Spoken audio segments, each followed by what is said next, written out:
Бүгін аймақ басшысы Нұрлыбек Нәлібаев облыс активімен бірге Қазақстан Республикасының мемлекеттік қызмет істері агенттігінің төрағасы Дархан Жазықбаймен кездесті. Кездесуге парламент сенатының депутаты Наурызбай Байқадамов, президент жанындағы мемлекет басқару академиясының ректоры Азамат Жолманов, зиялы қауым өкілдері қатысты. Аймақ басшысы мемлекеттік қызметтің тиімділігін арттыру бағытында атқарылған жұмыстарды атап өтті. Президентіміз Қасым-Жомарт Кемелұлы мемлекеттік басқару жүйесінің тиімділігін арттыру мәселесіне ерекше мән беріп келеді. Қазақстан Республикасының мемлекеттік қызмет істері агенттігінің бастамасымен мемлекеттік қызметті дамыту, кәсібилендіру, іріктеу процестерін жетілдіру, қызметтің сервистік және клиентке бағдарлану қағидаттарына негізделген моделін қалыптастыру бағытындағы кешенді шаралар нәтижелі жүргізілуде. Биыл маусым айында сыбайлас жемқорлыққа қарсы саясатты іске асыру функциялары мен өкілеттіліктері мемлекеттік қызмет істері агенттігіне берілді.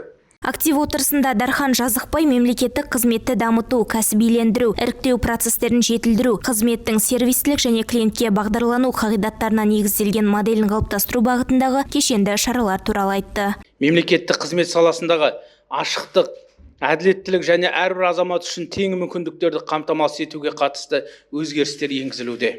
Мемлекеттік қызметті жетілдіруге байланысты агенттіктің бастамасымен 2024 жылдан бастап қазіргі уақытқа дейін Қазақстан Республикасы мемлекеттік қызмет туралы заңына 12 заң мен өзгерістер енгізілді. Сонымен қатар 45 нормативті құқықтық акті әзірленіп қабылданды.